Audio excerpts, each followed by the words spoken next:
heart of God you came, even as did I, and together we journey on the way of return. Will you this morning stroll with me then in my garden at the Chateau de Liberté? Will you come this morning into the way of peace and love?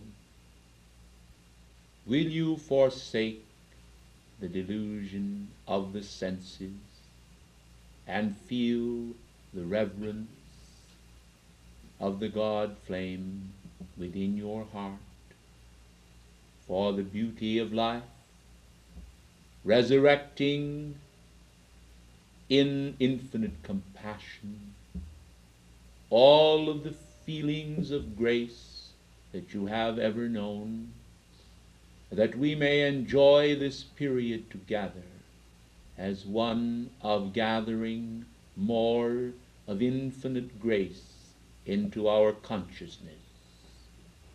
By so doing, the way will be made plain. We will see, as never before, how that infinite love comes forth into the finite world, manifesting in the heart of the artisan, the craftsman, the individual who performs a labor of love for mankind. Accusations have often been unjustly leveled against the artists of the world, accusing them of the desire to perpetuate themselves, the desire to perpetuate fame for themselves, the desire to seek only gain. I am sure that as in every craft, there have been those who have served only for mundane purposes, executing skillfully in order that they be thought wise. But certainly the few have nobly encompassed themselves round about with divine grace, and have sought the lofty, not for sake of worldly ambition, but in order that they might spread abroad those beautiful concepts of the heart which drew them first to the field of art. As I come to you then today, I want you to hear the soft tinkling of the fountain that is in my garden. I want you to realize that in the flow of the water element, guided carefully, so that it is not a disturbing factor, man may find purity and release from all disturbing conditions. The water element is indeed blessed to contemplate, and the mystery of the sea is one of great depth in the being of man. Truly, precious ones, your physical form is composed of a great deal of the water substance, and your minds and feelings do indeed gravitate to the water element. For even in the mind there is an element of great respect for the flow of water and the calmness of a mind that is like a still pond. Will you then, as you come into my garden this day, permit yourselves to be calm pools of knowing that God, in his infinite love and grace, desires to create a concept of beauty within you, that this lofty beauty may flow out to the world and cause the youth of the world to attain, through spiritual proximity to your aura, some realization of a hidden wellspring of great beauty and depth within you. And I ask not that this be done for your sake or mine, but for the sake of the eternal purpose. eternal purpose of spreading abroad beauty unto others. You and I may contemplate beauty together today. We may bask in the sun of holy radiance, of understanding. You and I may sweep aside fear. We may sweep aside doubt and questioning. We may hold ourselves in the purity of the angels. Our minds may be clean and lifted as on wing of holy prayer. But we must convey this thought, this feeling, so that it does flood upon the air of the earth and come to many hearts with a message that seems to be within themselves, that seems to be from themselves, that seems to be a whisper of themselves and of reality. Only as we do this, only as divine love is spread abroad, as forthright action, can the youth of the world understand the meaning of reality. That which today enamors the mind of the youth of the world is not reality in God's name. It is a vicious cycle of never-ending destructivity, and it has no true savoir-faire. It has no true culture. It is not of the spirit and of gracious art. It is a thing that is transitory and enervating, that passeth away with the fashion of the times, and brings no permanent mark upon the reality of the soul. Today, then, we seek to stir those latent qualities in men that will give them an appreciation of beauty and an understanding of what beauty is in reality. Beauty is ever present in nature, and it must then have been fashioned by nature's God.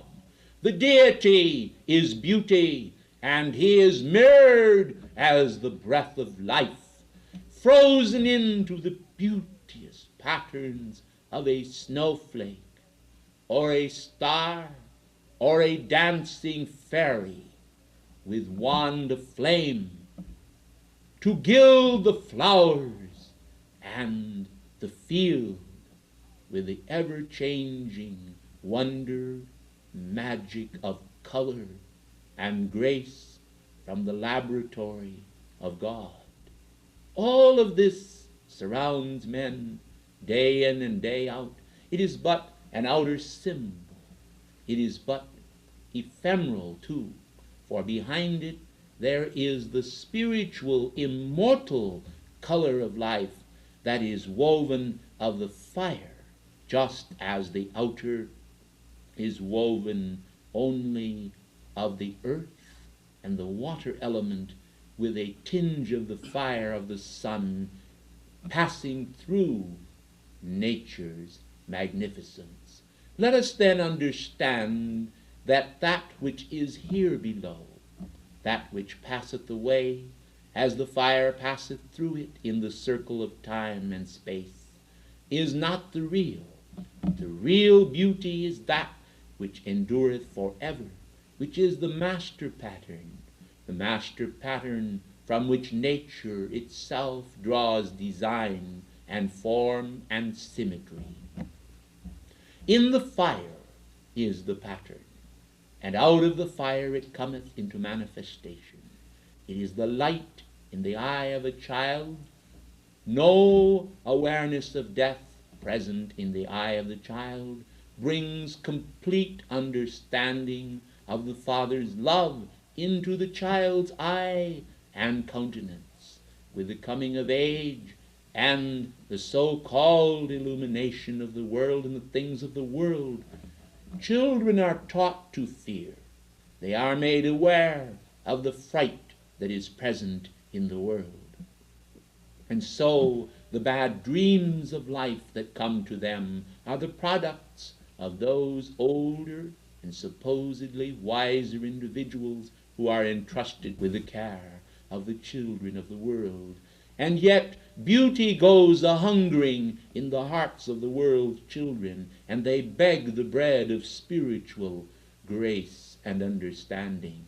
You then, to whom so much is given, conveyed by spiritual osmosis, you to whom so much is given by our radiation, who understand the intent of our purpose as we come to you this morning, must understand that the beauty of the Christ is ever present in the world and in life, but it goes unappreciated because they have not schooled their minds and hearts to understand.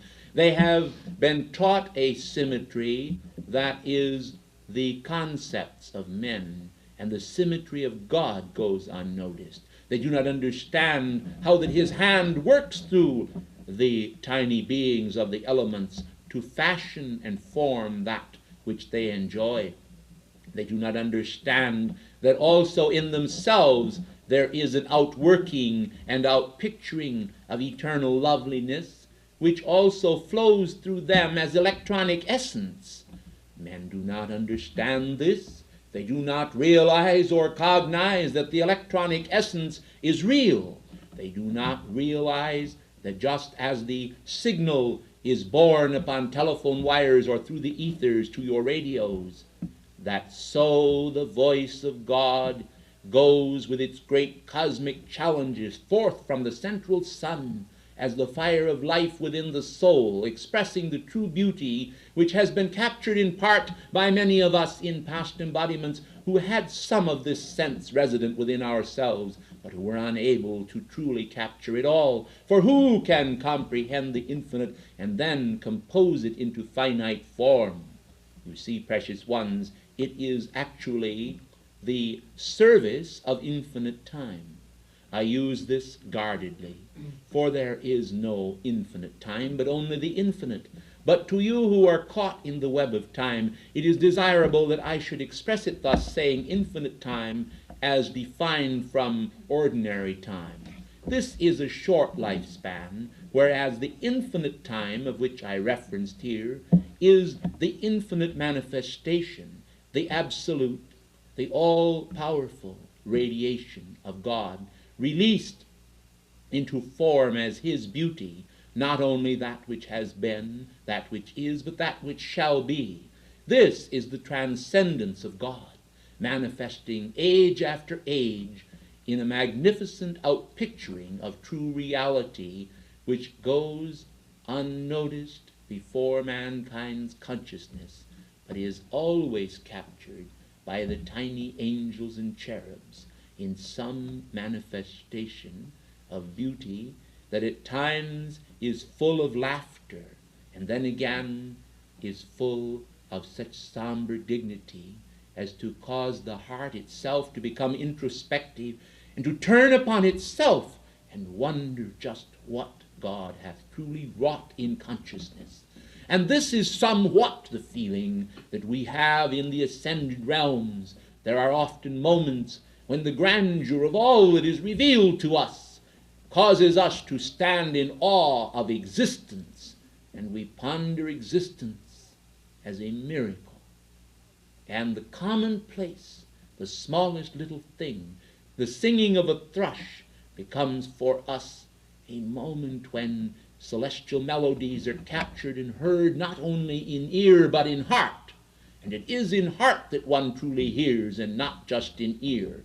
For those individuals who do not have the necessary training in the capturing of culture and art are often unable to appreciate the wonders with which they are surrounded, and they listen to the more discordant side of life, and they are concerned with those phases of their existence which are of so little meaning in reality, for they are only concerned with a temporary supply of physical things to them and of the accumulation of the favors of the world, so that the world will think well of them and esteem them and honor them. I know what it means to have honor. I know what it means to have fame. But I also know that when one has ascended and gone into the God flame, the fame of the world has indeed become a transitory object, with which one is little concerned at all, and one becomes deeply concerned with the favors of heaven, that God dispense his wisdom to us and his sense of appreciation of himself through us, so that we may appreciate him more and love him more with this appreciation. And I think also when this is carried to the powers of the 9th degree, that it has a tendency to cause mankind to love one another more. For some of this wonder is captured in every eye and heart, and in every being whom God also has molded and shaped in the inward parts, in the image of himself. This grandeur, this celestial loveliness, this tenderness is present even in the coarse and the gross. Their comprehensions which they express, precious ones, are not the comprehensions of their soul, of their higher being. They are the comprehensions of mortal mind, of mortal feeling, schooled in delusion and the warp of mortal conception. All of this is not the immaculate concept, and thus the wonder of the tiny babe of Bethlehem was in his immortal conception, the conceptions of his mother's heart. Mary's heart was filled with tenderness as she contemplated Gabriel's message, the Annunciation. Hail thou who art favored of God. The Lord is with thee, and with thy spirit, became a musical cadence which she hummed as a lullaby before the child came forth. She knew the meaning of this, the inner flow of Gabriel's fiery words.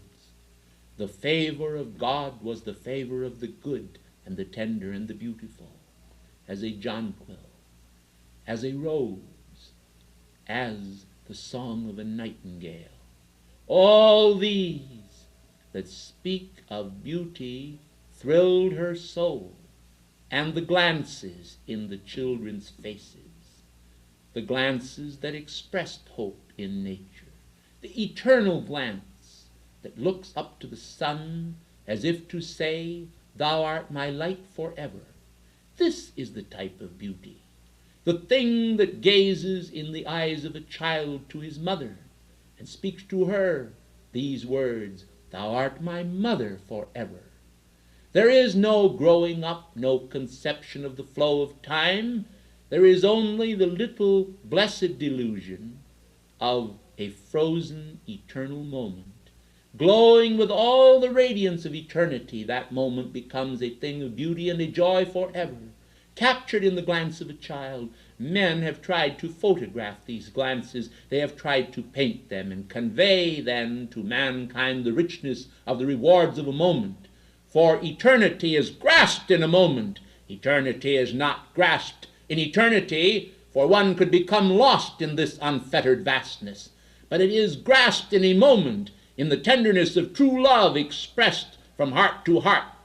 Paternal love, maternal love, all types of love, so long as they are pure, so long as they are tinged with radiant cosmic beauty in mortal expression, they embody the radiance of eternity frozen into a moment, a crystal clear, beautiful treasure, which is the fire of the heart because it came forth from God. It does not need to exist forever. The very fact that it can take a given shape and symbol for a moment in itself speaks of the mighty onrush of eternity transcending itself as it tumbles forth from the heart of God, blown by the wind of the Holy Spirit. We hear the sound of majesty from the mountains, the voices of the angel choirs singing, the people longing in their hearts for the touch of release from pain and from delusion. We see also down into the depths of the graves.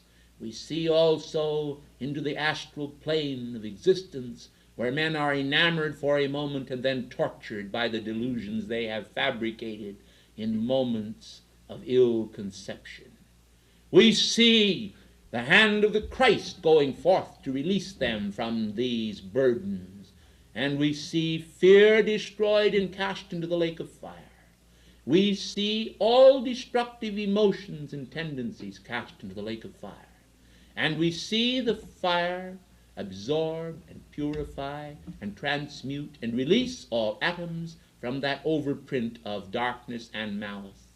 And we see from that lake of fire, of transcendent violet flame, the very onrush of God's perfection and purity, the original concept of God, come forth and wash and purify and cleanse, till symbols themselves no longer hold the vacant, empty meaning which men have given unto them, but are given the perfect, planned radiance that is inherent within the symbol. The meaning of the cross has been lost to most men. The meaning of all these things is dimly perceived. Now then, try thy spirit and see whether it manifests the light of God that truly has compassion, not only for this hour, but for all the days and years and months and cycles that are to come. The cycles when God shall be honored as you honor him, when God in you shall endow you, when through that endowment you shall come to expression, when through that expression you shall come to source consciousness, when at source consciousness you shall merge with the oneness of God, and then, as the oneness sees fit to cast thee forth again into some great cosmic triumph, you shall flow forth as a beam of light and shall move victoriously to fulfill his plan. Thus the eternal cycles transcend themselves. Thus beauty and loveliness are born and perish not, but eternally move in the fleeting areas of time, folded in space. The light of God is hidden in the veil. It can be found and known and captured. It is within. It is available. It is truth. It is the power of the symbol. It is the tone, the joy, the flush of life. It is God, beautiful forever. I thank thee.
melodic stillness of peace, radiate forth the cascading momentum of thy love, and let the world feel our peace, conveying harmony and balance from the mind of God into the force field of individuality, bringing to every man's doorstep the realization of the dignity of heaven and the requirements of this hour, to the family of nations for the immediate manifestation of the cosmic Christ as the crying need of the hour.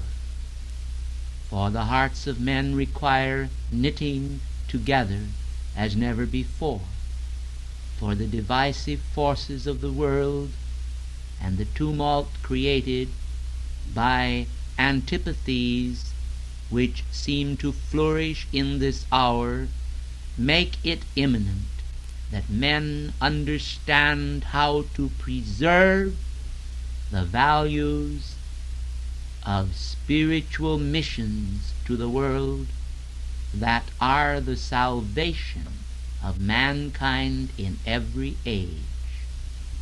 Now, most gracious ones, as I come tonight to you individually and collectively, it is somewhat to speak on a mission of love and a mission of gratitude.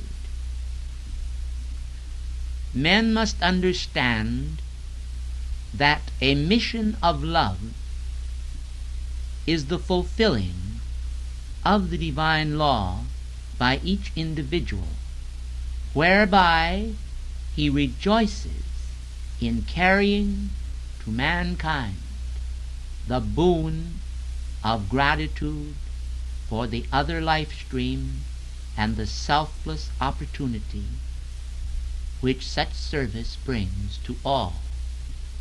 A reward imparting joy to another is indeed a means of imparting joy to oneself.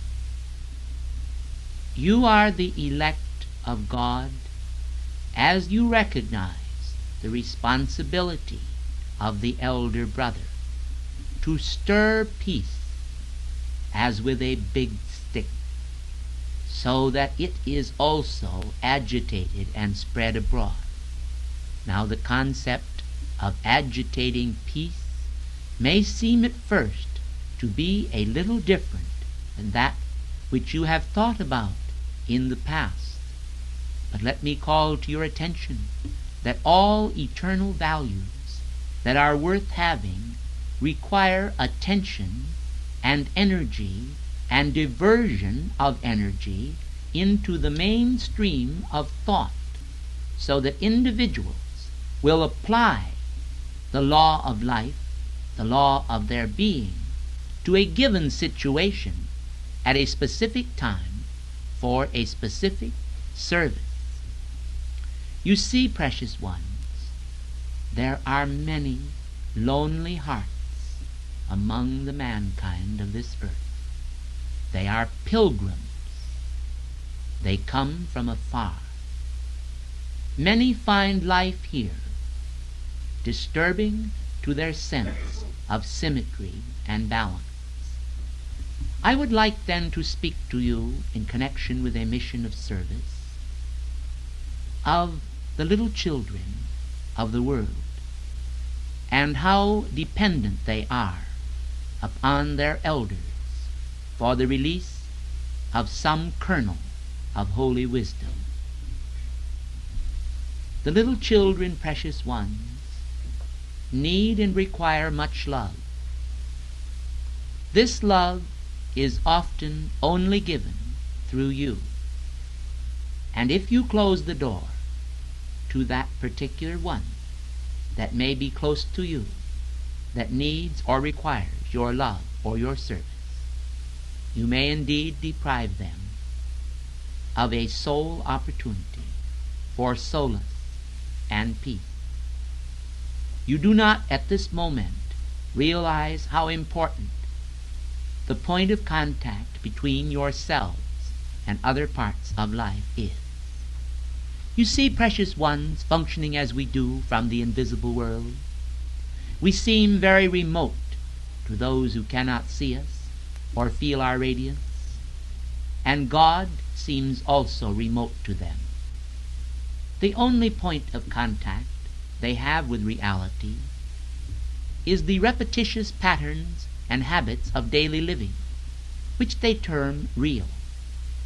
But in their hearts they know that this is not enough, and they cry out with great longing for a release of true understanding and harmony into their world, some quality to assuage their loneliness and to be a balm to their aching heart. You, precious ones, and others upon the planet are chosen by the Most High God, as you have been ministered unto in the past, to now minister unto others in little ways which bring delight to those who look to you as to God for some shining ray of comfort and the balm of peace. Oftentimes these things seem very trivial to you, and you are inclined, precious ones, to think in terms of getting rather than giving. In those moments you become temporarily self-centered, and you feel in those moments the fleeing of peace, for when self-centeredness flourishes, mankind become unpeaceful, inharmonious, and are plagued with a flight of doubt, a flurry of distress. This is easily understandable, precious ones, for in thy givingness thou art emulating the Most High God, who uses the periphery of your world to contact others and instruct them. Now I know full well that there are schools of thought that continue to stress, and in many cases rightly so, the need for personal contact with the Most High, with the Divine Presence. This is well and good, and for the advanced student it is vital and necessary. But for the little people of the world, the miniature children, those who are not any more than babes, there is a great requirement for the nourishment of comfort. These look to you and to others of mankind for love and for a mission of service. I know full well that many deny them this balm, that many give barbs of unkindness where love and understanding is needed. But in each such case, you will find, if you search your own heart, that selfishness and self-centeredness prompted you to deny love to that one, and to think of yourself and your own needs, when you would rather, or should rather, have thought of the needy one who had the requirement for understanding. This may seem as a simple idea to you, but it is the basis for my own ascension. For I thought long and hard upon the Infinite One, when, as Siddhartha Gautama, I dwelled in the palace of my father, and death and grief and the world's emotions were hidden from me by divine decree. It was indeed a great shock, a rude awakening, when at last I realized that the idyllic world which I had been led to believe existed did not in fact exist at all, but rather a jungle of human emotions. My first impulse was to retreat, and I recoiled from the world itself and closeted myself from it. Then I felt a yearning desire to know more about the great deity who had created all this wonder, and also whom for a moment I thought could possibly have created this complexity and confusion. In my search for him and to understand him, I began the process of deep meditation. As I grew more and more intimately aware of my contact with the Most High God and the great inflow of his harmony and love, I knew that God could not have created the confusion of the world by an inner knowing. And then I sought to understand, by entering into the consciousness of mankind, what prompted some of the strange conditions in the world of man. And I found so clearly that the creation of inharmony was man's doing. And I asked myself why. And I was taught that the power of bad example was most effective in spreading abroad inharmony. And I desired to serve mankind with all of my heart and to convey the blessing I received from God in meditation. Thus did my instruction to Aruna go forth, and to others of my disciples, so that they might understand the Most High God and how to mend, through loving service, the flaws of the world, how to impart the lustrous jewels of peace to a world that was struggling in the throes of war and distress. As I gained a momentum from on high, and the fire of life began to mount in my being, when the pure white heat of the Kundalini passed upward into my third eye, and it did open fully, and I saw clearly the 1,000-petaled lotus of light, seated upon the lotus throne of the eternal presence. I began to realize that while God was everywhere, his realization was not. And I set about to determine how we might impart what could be called a climate of realization for mankind.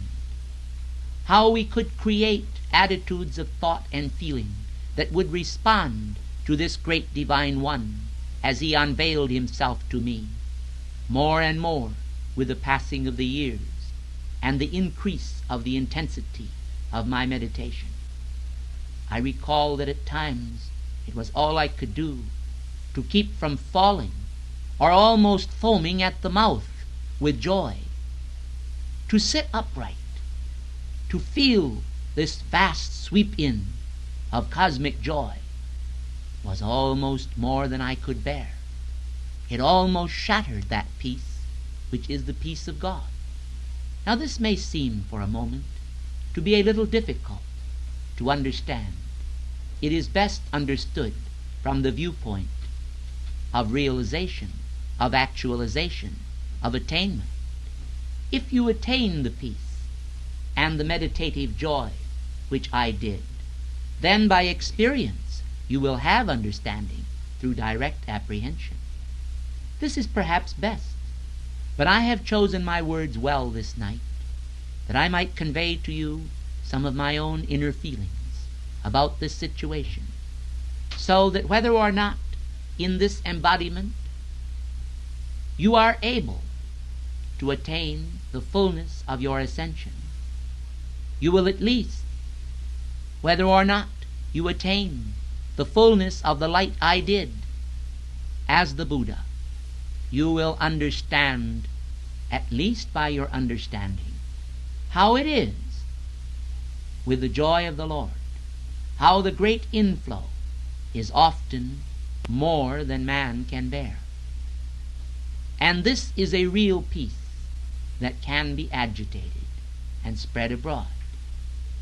And it is more blessed to give the peace of God by agitation than to be a warmonger and spread the vibratory actions of war and hate. Therefore I hope that I shall find tonight here and elsewhere in the world exponents and agitators of the feeling of Christ's peace, so that the veil between the hearts of men may be torn down and split asunder, and the love light of God and the peace ray blaze forth between them. They are brothers, one and all, but often know it not.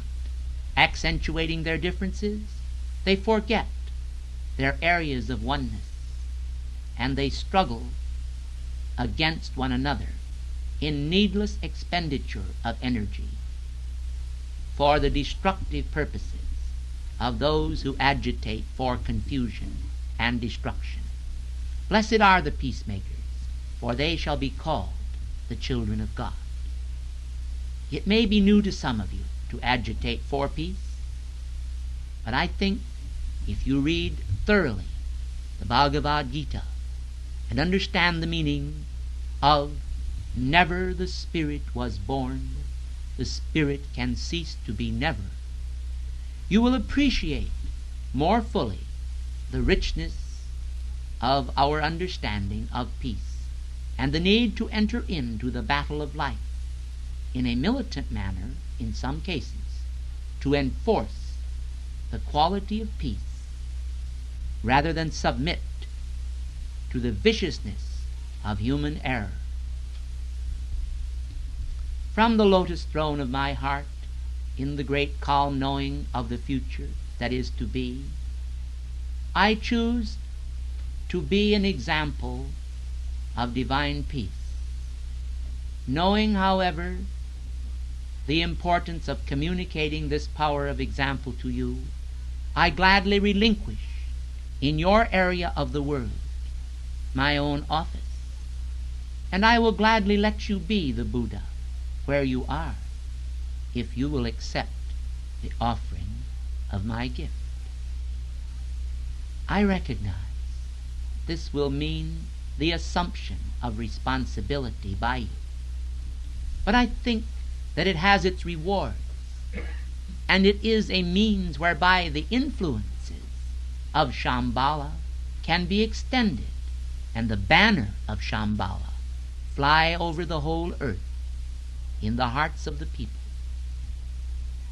As you know, the Lord Christ and the Lord Maitreya, the Lord Kuthumi, and your beloved Moria, the precious Saint Germain, exponent of freedom, and all the ascended masters serve together in one common endeavor, functioning through Shambhala in the mission of the Lord of the world to give divine direction to mankind. The unfortunate incidents in Vietnam ought to illustrate to mankind a great deal of what is happening in the world today. But I wish to point out certain values concerning the nation of America in order to shed light upon the student body in the world at large. In various parts of the world, because of the great love which Saint Germain bears for America, some form of subtle jealousy has arisen, and in the agency of our activities of light in previous times, men have sometimes resisted the concept of Saint Germain's great service to create an ascended master nation in America. This because they have not understood it. Let me now then illustrate it to you, using perhaps some of the thought forms that you have received this day. If you notice the symmetry of the snowflakes and of the tiny forms in the motion picture which you saw today, you will realize that these jewels of perfection, miniature though they were, had a certain similitude to each other. You could well understand that they could be duplicated, even though they were unique, and this without desecration. for the sands of the world are greater than men realize, and they are to the mind of man like the stars of the sky, innumerable. As these crystals are innumerable to mankind, they must understand that one crystal is not jealous of another, but each fulfills its purpose. The diamond light of America is the fulfilling of an ascended master dream, and the nation of America was intended to epitomize an ascended master race. This was to be a fountain of light to the world, so that other nations, other crystal forms, could also outpicture images of grace and beauty. America then was chosen by the Brotherhood to be an ascended master nation as an example of the hope for freedom that could be externalized in other countries. It is but a model nation, or so it was intended to be. It is no desecration, then, of the ascended master's purposes, that the master should strive with the model nation, with the pilot nation, to give especial power and glory, so that other nations drinking of the fount of that glory would be able to externalize more of the Godhead, even as America exhibited her great qualities of cosmic beauty in the infinitude of cosmic structure as it manifests in the myriad aspects of society, of science, of humanity. You must understand, then, how that God, in His infinite grace, has imparted to the Brotherhood the wisdom to set up such an example. It is most unfortunate that when the chastised Christ, with purple robe and crown of thorns, stood before Pilate, how that the multitudes preferred the murderer Barabbas to the Christ. You must understand then, precious ones, that the world today are often prone to honor the infamous among mankind, and history has often glorified the tyrants of the world, while the men of peace have been little known. Not so in heaven, nor in Shambhala, for the infamous men are not even recorded in our hearts, whereas every humble apostle of peace holds a place of honor there which can never be taken from them. And multitudes of the little people of the world that have loved peace have statues erected in our shrines in their memory, and they shall endure forever. Truly blessed are the peacemakers, for they shall be called the children of God. Blessed ones, you then must understand how that when we set up a humble example as the Christ to the world, there are always those who in jealousy of priestcraft will decide that they wish to oppose that individual that we wish to make a model of perfection. Mankind do not realize that if this model succeeds, it is to their own victory that the model succeeds. If the model fails, it is to the defeat of all men. Know ye then one another's elements of success. Know the meaning of extending service and love to those you contact in this activity and without. Consider the circle of your influence for peace and harmony, not necessarily in the mere idea of service or the mere idea of reaching out and conveying peace, but in the tangible radiation of our peace, the substance that is divinely released from the heart of God. You see, precious ones, mankind have rather strange ideas about peace. They often think that it is the absence of war. Peace is not a negative thing. Peace is a God quality evoked from His heart. It is the means whereby life itself, in balance, absorbs the myriad transformations of the universe in their tremendous condition of great agitation, and is able to center the mind and being at the great point where all is still, simply because it is moving so rapidly that it seems to be completely still. This stilling of the mind, then, is more a rapid-fire agitation of the Godhead himself within the mind and being of man, so that the Godhead, through the divine spiritual quality of peace, the great infinite quality of God, takes command over all lesser states and stills the mind through the militant power of cosmic peace. Militant in this sense, that dominion must be taken over human agitation, and divine peace must replace human agitation.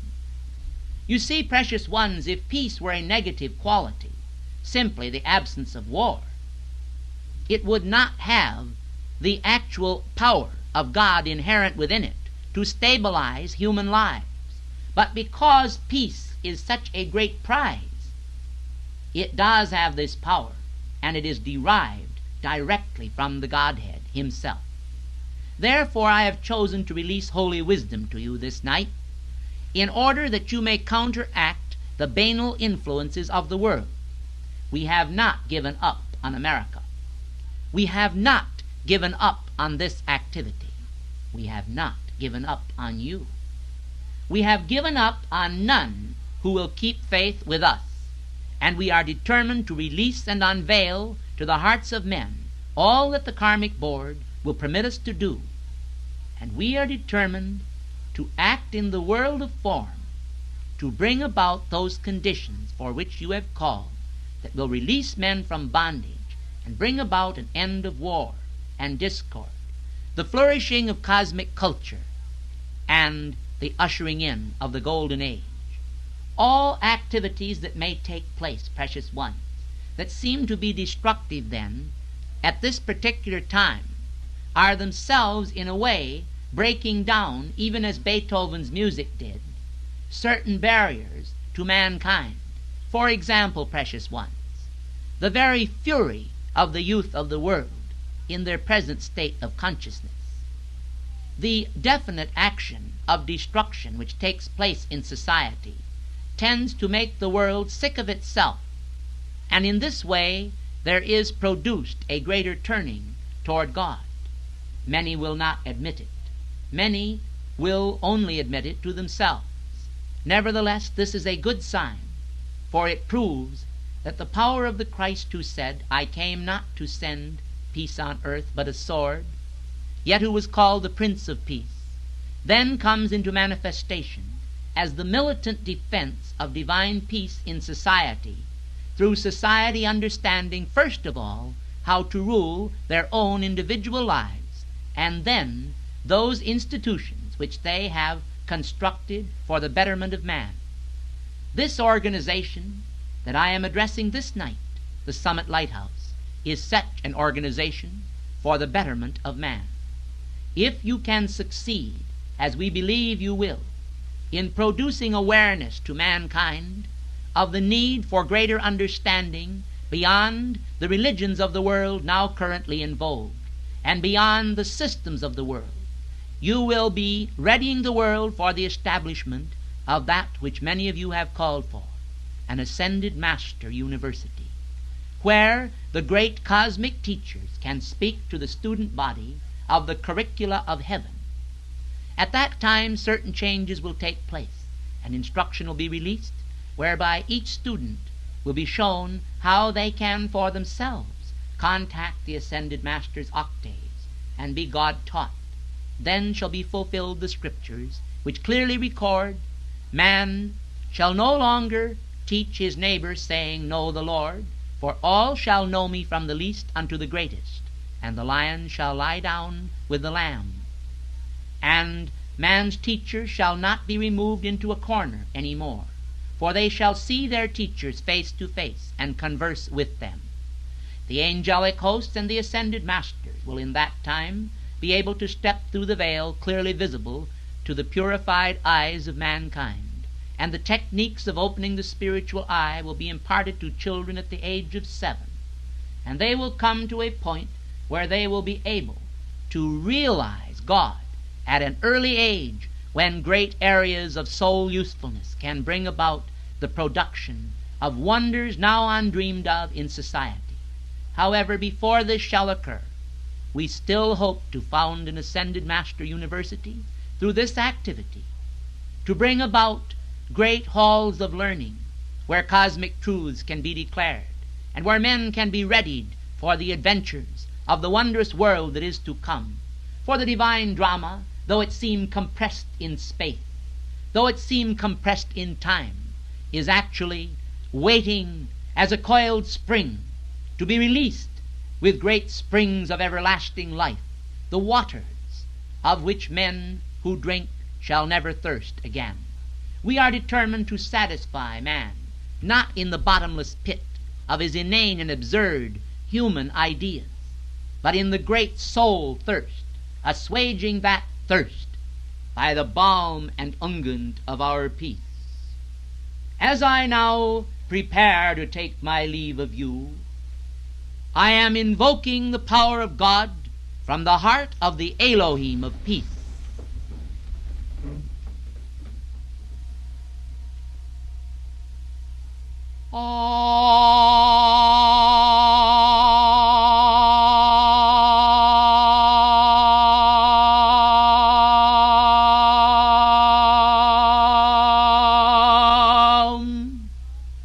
Great Elohim of peace, in the name of God, the mighty I Am Presence, in the heart of the central Sun of peace, I, Gautama, from Shambhala, am releasing the essence of Christ's peace to the world tonight, together with the 3 dots of your beloved El Morya, the great power of the transformer at Beacon's Head that sustains and amplifies the will of God, saying it is the will of God that peace be released to the family of nations, that mankind, that humanity, which is as the grass of the field that flourishes for a time and is then swept away, shall now understand that I will bring to pass the vision of Daniel,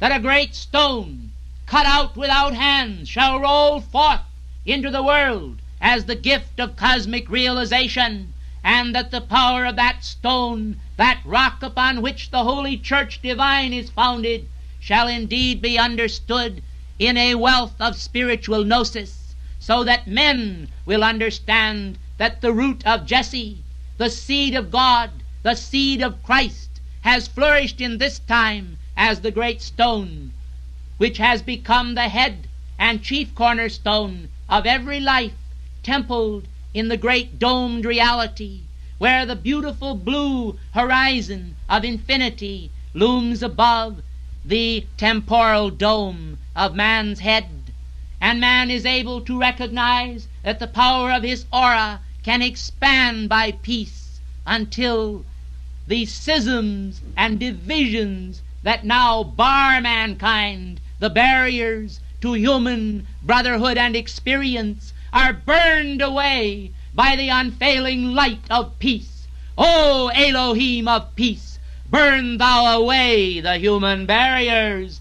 Burn thou away all these outer conditions. I, Gautama, the Buddha, declare it shall be done. It is being done, and by the glow of our light through the eye, through the power of the mind and the power of increased vision, we are expanding divine truth without limit to the world, and cutting men free from the discord that has peradventure held them in bondage. O Saint Germain, thou holy brother, may thy flame cause mankind to understand the meaning of brotherhood and freedom and life and light. For we hold tonight in our heart of peace the forthright attitude that war shall cease and all discord come to an end by victory for the souls of men, and victory for the hierarchy, and victory for the banner of the Lord that shines in the dark with a ravishing light of golden splendor, the fury of the golden age that appears as that peace that refuses to be conquered by all mankind's dissonance and discord. So then do thou as we do, and be ambassador, emissaries of peace, world servers to the holy cause, one and all. The bond we make with you tonight is a pact for the light.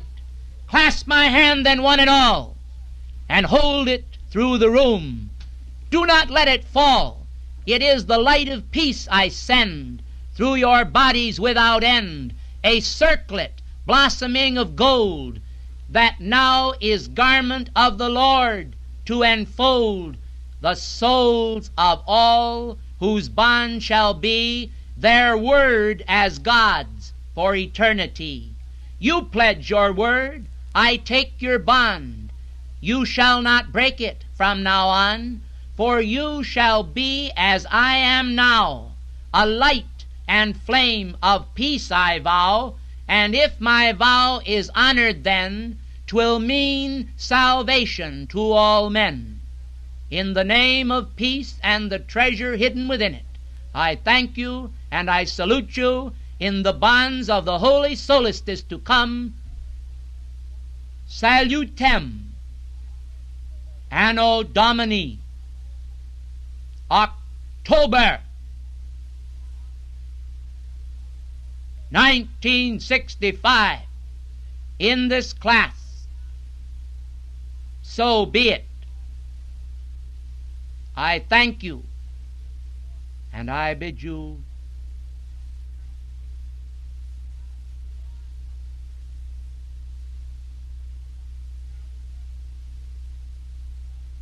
the unspoken word for peace. Thank you.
Gracious ones, the symbol of you is the symbol of youth.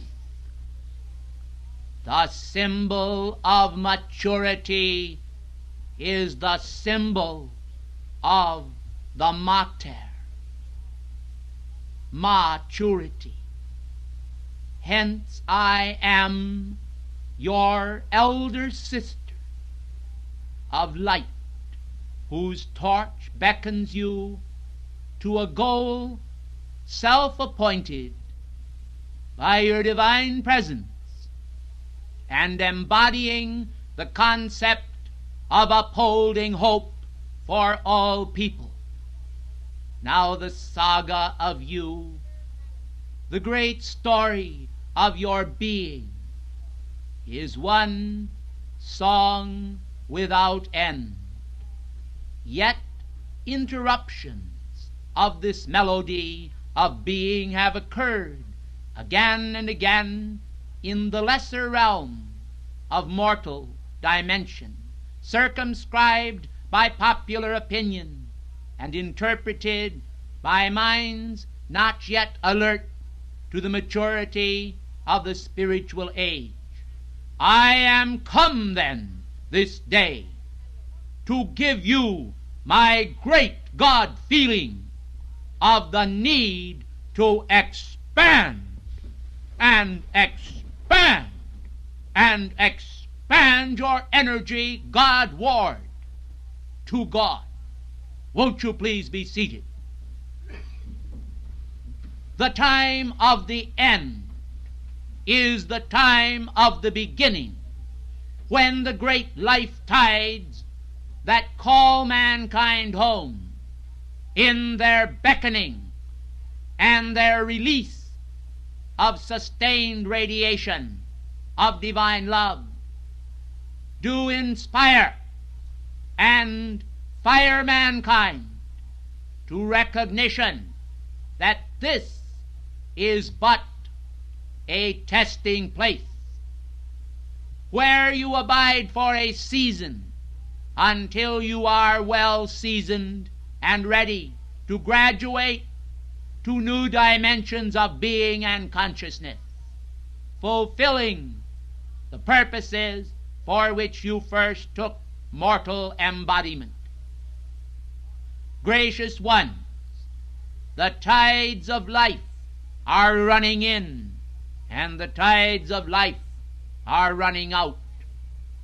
You must understand that to propose to mankind a course of right action is ever so proper, but to enforce that action upon mankind would be to interfere, precious ones, with that blessed free will which choice God has given to you all. The law then requires that you shall harness your own will by directing it to couple itself with the will of God. As I come this afternoon, loving you as I do, I can offer you only the maturity of yourself. My attainment will not compensate for your lack of attainment. The perfection of heaven will not compensate for the imperfection of man.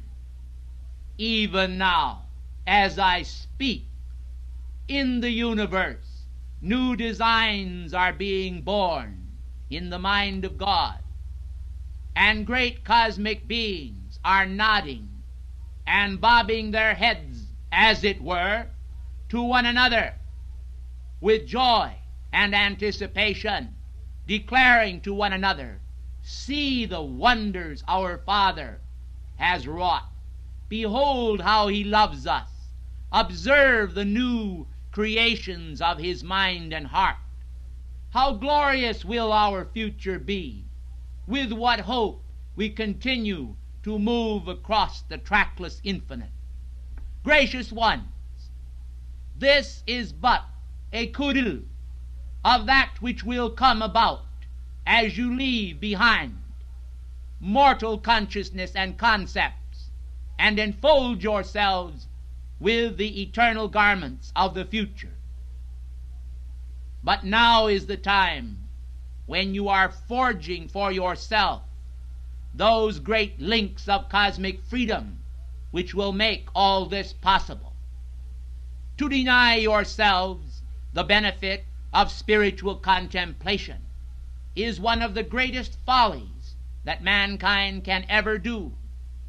For when mankind take their precious limited energy released into their world and turn them to mortal thought and feeling, to the vibratory action of fear or of uncertainty, to doubt, to confusion, and to the elements of mortal conception, I assure you that they are unleashing upon themselves seeds of destruction which they will one day reap, and there is no power on earth or in heaven that can stop the flow of that karmic action which they themselves have initiated.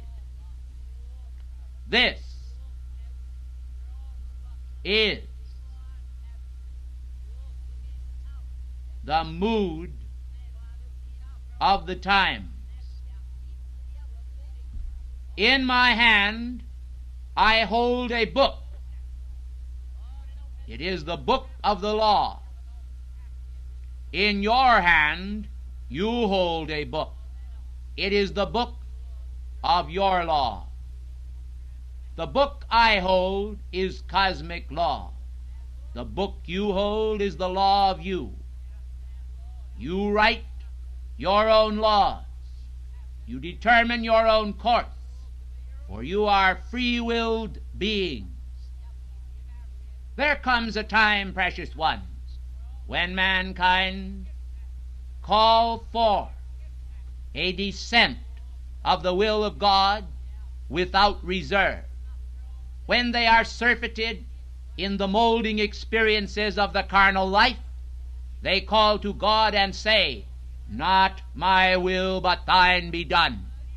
At that moment, they ask for and invoke the law of Almighty God. They cast aside, they turn aside, they turn over a new leaf in their own book of life, and they say, "Write your laws upon my heart and upon my mind. I would receive from you all that you intend me to do. I would do your will. I am convinced that your will and law is the law of perfection and the right law for my being." Men then relinquish that which they have long held as closely to themselves as I hold the book of law that belongs to God. They have literally hugged to their heart the law of themselves that has brought them so much disappointment and confusion. Frequently, precious ones, mankind are prone to actually feel that God has not dealt justly with them. And when such matters are referred to the goddess of justice, she often repeats the same phrase, "You know, I am not really blind." Therefore, you must understand that although the juggernaut of human karma sometimes is delayed over a prolonged period of time by the great tempering mercy of the law, there comes a time when judgment is enforced and repeal of cosmic law impossible. The world is at present standing at the very cusp of the age. The time has come when the conjunction of history has decreed by cosmic law that mankind shall go either forward or backward into the darkness of shadowed substance. You see, precious ones, the communicative facilities of the world and the means of transport are such that individuals are able, as in Babylon of old, to assemble themselves around a central tower or a monolith of human sense pattern.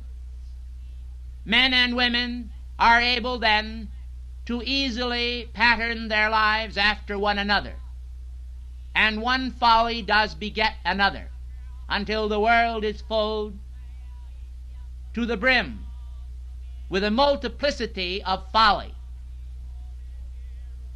The law of God then, too long ignored by mankind, yet touched upon by the leaders of the religious world again and again, is not fulfilled in man's being, and this brings about the necessary means of degeneration and the necessary means of destruction. You may challenge my statement if you will, and say why the necessary means. First of all, precious ones, ask yourself this question, Quo vadis? Whither goest thou? Whither goeth salvation? To what end will mankind come if they continue to pursue the present course? It goes without saying, precious ones, that if mankind shall continue to place their faith in matter and in mortal substance, if they shall continue to mold themselves after patterns of human decay and sense consciousness, they will ultimately become castaways insofar as their great divine identity is concerned. By choosing through the power of their own free will the ultimate destruction, they can but destruct themselves. This is the losing of the soul, or the casting away of opportunity. Men then, for a temporal crown, choose to give up their immortal crown of life, which God Himself has designed for each individual that has ever come forth into embodiment, that has a threefold flame of life within their heart. You see then that the tides of life are running out for some. You see then that as all are not born upon this planet the same day or year, the tides of life for some are running out each day and each year. Opportunity once past is often not easily regained. Each opportunity to hear our words is indeed one which ought to be an occasion for rejoicing. For as you heed our words and put them into action within the dimension of reality, you are directing your course toward the purposes of divine existence. Now, when I opened up this address, I spoke to you of you as youth in the eyes of God. One and all, you are youth until you attain the ripeness of maturity. And then the spirit of cosmic motherhood may imbue you all. It does not matter in what form you manifest. Cosmic motherhood comes to you to express the maturity of the law of life, the law of your being. For today in this age, the great maternal influences are coming to the fore. As Jesus declared and absorbed, as Jesus released and expressed the fatherhood of God, so the Divine Mother, the maternal side of God, is being revealed to the world, so that the culture of the Great Mother will be understood as she gathers her children from the four corners of the earth, they of every race and creed, they of all ethnic origins, they of every level of human conception, to understand that the destinies of man upon this planet are the interweavings of interstellar space, that all men that are here are not the products of this planet or of this evolution, but that there is a mixture of life streams upon this planet that now are bound together in a similar round of karma in order to fulfill or assist to be fulfilled the purposes of existence. This means that those of you who are in the avant-garde of this time are able to act as guardians and assistants to the cosmic purposes, whereas those of you who are yet to be classed as followers rather than leaders are to follow the great guiding star of cosmic life, light, and love until you fulfill the reason for your being and become worthy to manifest and express the power of a guardian spirit, of a great cosmic teacher, and serve in higher realms and dimensions. It cannot be otherwise, for the law of God is a perfect law. The law of man often manifest phases of divine perfection. The laws of science are indeed studied by mankind, for they also do outpicture phases of divine perfection. But the complete expression, the complete technique of manifestation, whereby God is translated into reality in the mind of an individual, or an individual expression of himself, is a part of the initiatic processes, whereby a life stream is able to rise above or to transcend any present activity of consciousness, and find in the present hour some release and assistance that flows by the power of righteousness into the world of men. The power of God is not stayed by human thought and feeling if the individual will determine in their heart that they are not going to permit it to be stopped. You see, precious ones, there is a certain thought that individuals have which is a most confining or cramping thought, and that thought relates to the impossibility of life expressing its perfection through themselves, but allows the possibility of life expressing itself through others. We wish to communicate to you today the idea that God through you can mature you, that God in you can hallow you, that God in you, by the power of his stripes, can heal you, so that you will be free from all bondage of imperfection, and the desires of your heart will wax hot in pursuit of the divine ideal. You are only fooling yourselves, precious ones, when you turn aside from the law of life and the law of liberty. But when you love the light with all your heart, and you love your neighbor as one who pursues the light, you are engendering in all mankind some phase of divinity which must fulfill its appointed ends in due process of time. Each cosmic seed that is planted will sprout wondrously, even though the ground upon which it is planted itself be not good ground. There is always this to consider, that the divine seed is often able, by reason of its inherent power, to travel to another location, sometimes with a snail's pace, and then again with the speed of light, and there to root itself, because it is the divine, and spring forth into manifestation as a cosmic miracle of ascended Christ perfection. I am the goddess of liberty. I speak for the karmic board.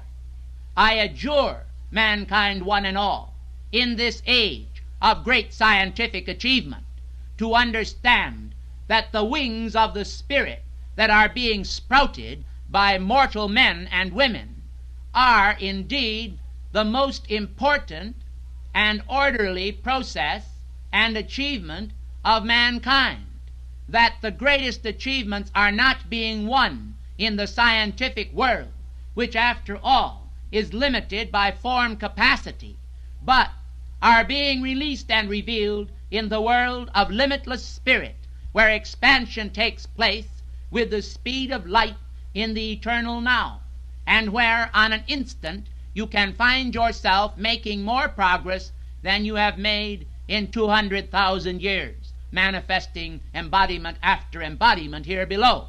You see, precious ones, the power of light itself can function independent of time and space, and this actually is centripetal and centrifugal action within the heart.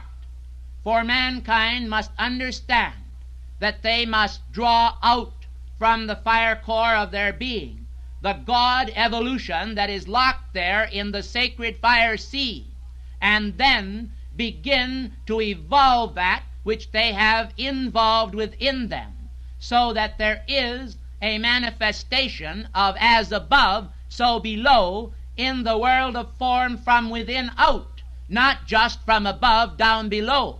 You see, precious ones, there is a tendency for mankind to confuse reality, and they often think in terms of heaven as being above and earth below.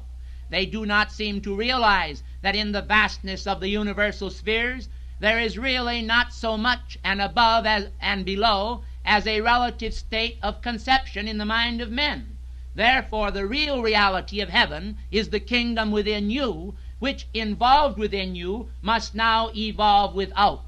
And it cannot evolve without your cooperation and agitation of the central core for the release of that substance, so that you will be, as God is, directors of your own free will destiny, by tying to the great mirrored image that is within.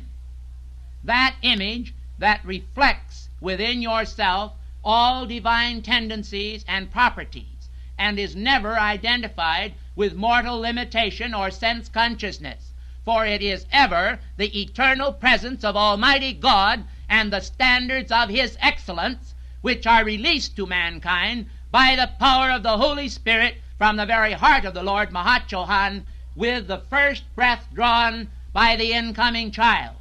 This, then, were it permitted to continue uninterfered, would quite naturally propel each life stream a considerable distance forward in the cosmic scheme of evolution, if mankind would only realize that.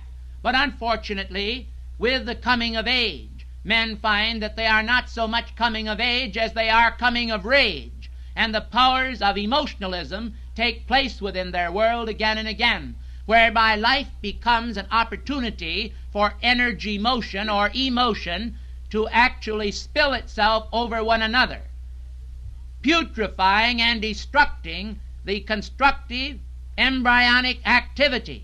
For you see, precious ones, the divine activities are actually encompassed around and sealed around with this encasing substance, which does not permit the expression of the immortal soul to shine forth as intended.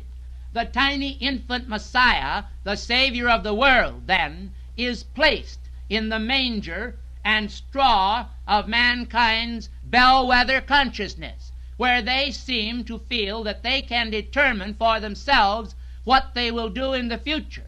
I tell you, precious ones, you only have a few patterns down here, and you have one mighty pattern up there. By that again I refer to within. You have one mighty pattern within, but you have a number of patterns without, which mankind themselves have displayed for you and asked you to imitate and to mimic.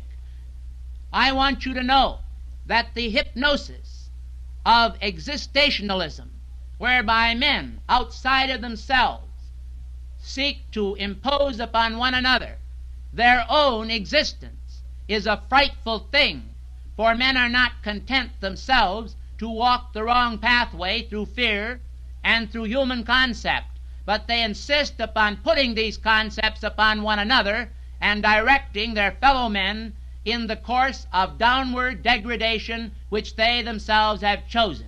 This is the misfortune of mankind.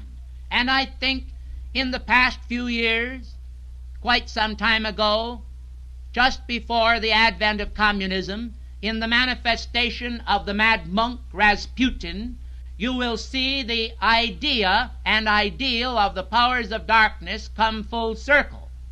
This individual was able to actually perpetuate the life of all people upon the planet in a negative way, so that it became most difficult for mankind to actually rob him of life. You are able to see then that this activity of the brothers of the shadow is a destructive activity, and is frightful indeed, for he sought to control the Empress of Russia and all of Russia, and was the very force and doorway through which the sinister force did bring about the horror of communism and the destruction of the Romanov household. I want you to know then, precious ones, that many of you, without realizing it, have ties in the outer world that are just a little bit better than Rasputin. But, precious ones, these individuals look somewhat more clean-shaven. They manifest a more attractive countenance, and they seem to express some degree of conduct approved by the world. But oftentimes they would mislead you, either through a professorship in a college or through some other means, and tell you that you should pursue with them the pleasures of the world. I listened carefully this morning as your beloved messenger pointed out to you some of the dangers of hedonism. I call to your attention, precious ones, that this instruction is necessary because of the trend of the times. If, precious ones, you did not have the bad apples that are in the barrel of human consciousness to spoil, precious ones, the good apples, we could then rest our case, and we would not need to warn you or be required by the cosmic law to speak as we do.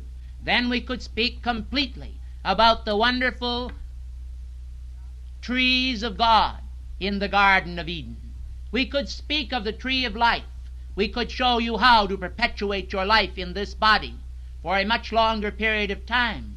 We could also show you how to take the ritual of the ascension in a very orderly fashion by certain cosmic demands which you could make upon the deity. But I assure you that without the formula you will not be able to do it. You see, precious ones, all of this could be released if the darkness now in the world order were dispelled. For I assure you that although you may not realize it, the very teachings of the ascended masters that we expound are often examined by the businessmen of the world who send for these documents through fronts. I also want to point out to you that even the governments of the world study some of the religious activities of the ascended masters in order that they may be informed as to just what is taking place. This action is done, precious ones, as a result of the direction of the brothers of the shadow, who insist that they shall do this and inspire this upon them through the process of hypnosis projected at them in a very strange manner so as to fog and becloud their mind. But the purpose of it is so that the teachings which we release are understood by mankind or placed in the hands of certain individuals in order to attempt to counteract the releases which we make. Therefore, if we were to give the sacred formulas which we desire to impart by this method to you, if one spy were to be in your midst, it would release it to the outer world activity, and therefore must be denied to all, save those who can, through the power of light within themselves, attain the ritual of the ascension through the mastery of life exhibited by Saint Germain and the beloved ascended masters. Do you see, precious ones, how very dangerous it is to release great knowledge and truth to mankind? Do you see why we are limited sometimes in expressing ourselves? For it is very difficult when the tares are growing up with the wheat to actually separate the chaff and the tares from the good wheat. Therefore we often, because God would save all, do express our love and light as we are now doing to mankind. These are so frequently placed in print and are made available to the mankind of earth. Do you see then how careful we must be, precious ones, with the releases which we make? Do you see how mankind, through their cleverness and powers of imitation, have in a way restricted the power of heaven to complete the salvation of the earth in this age? Can you see then how important it is that you make your attunement with the deity for yourselves, that you may be given that direction which we encourage you to achieve? Precious ones, you are the destiny of Almighty God. You are not dust and ashes, dust to dust and ashes to ashes, never to return. You are the spirit sparks of the infinite fire wheel of life. You are the living cherubim of God. I say cherubim, for we consider you as dear children, as tiny cherubs seeking to express the great cosmic maturity in your own present, sometimes fevered, sometimes coolish understanding. For unfortunately, mankind often permit themselves to be frozen into frigidity by the very sameness of our words, and we cannot do otherwise. We must, as the world itself does, express the great power of our octave. The world itself has similarity repeated again and again. Boredom and sameness often manifest in the world. All of their plays practically follow the same format. Yet again and again, individuals go to witness the great dramas unfolding upon the stages of life. But the great cosmic drama fulfills the destiny of God and is the greatest drama of all time. It is to this light and the release of this light that we call the souls of men. Those who understand what we are saying will comprehend that the law of God within themselves is able to endow them with internal perception, whereby in the process of time there is welded within themselves those internal links of being where we can communicate the law of God directly to each life stream for himself, and the inner secrets whispered and imparted by spiritual glory and release from the heart of God will be the guiding mainstay of such lives who will make their ascension in the light and will fulfill their purposes because they have listened to the voice of God within their soul. I am the goddess of liberty. I have displayed the cosmic law. I have released great cosmic awe. I have spoken. I have fulfilled a call that man had uttered, asking for me to come and teach as I have done. I shall come again. For some of you, it may be the last time that you will hear me speak, but for many of you, you shall again be given that privilege which you deem a privilege. Gracious ones, I want you to know that I deem it a privilege to speak to you, for you are potential sons and daughters of God. Who knows? One day you may stand where I am. Who knows? One day the law may rest in your arms. Who knows? One day the fate of a planet may depend on you. Who knows what a novitiate given to you today may mean to ages yet unborn? Who knows? God knows, and God within you knows. But do you know? Seek then, and ye shall find. Knock, and it shall be opened unto you. I have held my lamp beside the golden door. I have brought my ray o' light. I have brought my hope today, and I shall flood the world tonight. But precious ones, unless thy delight is in the law of the Lord thy God, unless thy delight is in the internal reverence for his power and glory, unless you can appreciate him and be him in action unto men, you are but youth waiting to grow up. In this case, beardless youth, your spurs on one. You have not yet seen the sun that is within you. But now I come. Now I awaken. Now I inform. Now I direct. Now I seek to perfect. You have heard my words. What you do with them must be determined by yourselves. You can be turned aside, if you will, from these things. You can be turned aside. The world is filled with distractions, vying for your attention. You must be the determinate one. You must decide to use the law of free will. You are my children now and forevermore.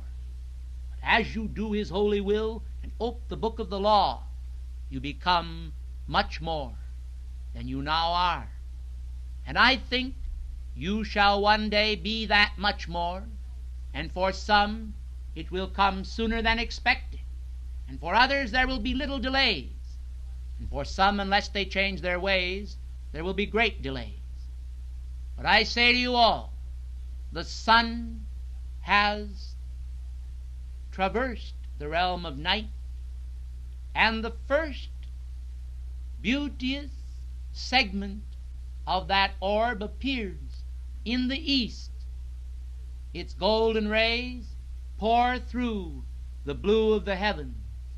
The blue and the gold signify hope and power and illumination for a golden age of wonder to appear.